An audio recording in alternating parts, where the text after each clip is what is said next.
మీరు పద్ధతిగా ఉంటే పద్ధతిగా ఉంటారు. రెడ్ లైట్ అనేది ఎందుకు వేస్తారు సార్? మనకి ట్రాఫిక్‌లో ఆగమని. చుట్టూ చూసుకొని వెళ్ళమని. ఇది గూడా అంతే సమాజంలో.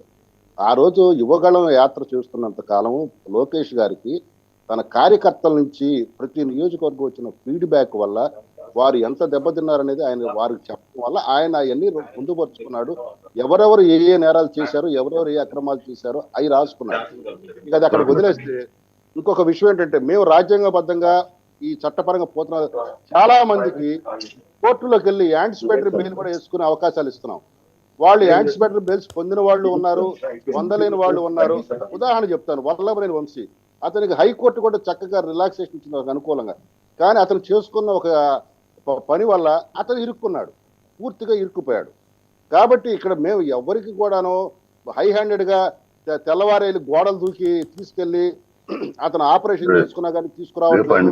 లేకపోతే ఒక 70 ఏళ్ల ముసలామె రైట్ ఫేస్‌బుక్‌లో పోస్ట్ పెట్టిందని దాని మీద తీసుకొని రైట్ థ్యాంక్ యూ అండి. విల్ ఫర్దర్ ఒకటే డిస్కస్ చెప్తున్నాం. ఆల్ దీస్ ఇష్యూస్ రూల్ అండి. ఆఫ్ లా థ్యాంక్ యూ అనేది వెరీ ఫాలో మచ్ అవుతాం. శాంతి ప్రసాద్ గారు, గురుమూర్తి గారు, లక్ష్మణరావు గారు, అలాగే కృష్ణాంజనేయ గారు, అందరికీ ధన్యవాదాలు. సో చూసాం కదా, నాగబాబు గారు ఎమ్మెల్సీ కాదు వద్దనుకుంటున్నారా, పిఠాపురంలో వర్మకి ఇబ్బంది ఎవరు కలిగిస్తున్నారు, బోల్డన్ని అంశాల మీద చాలా డీటెయిల్డ్ చర్చ జరిగింది. పవన్ కళ్యాణ్ గారి మనసులో ఏముందనేది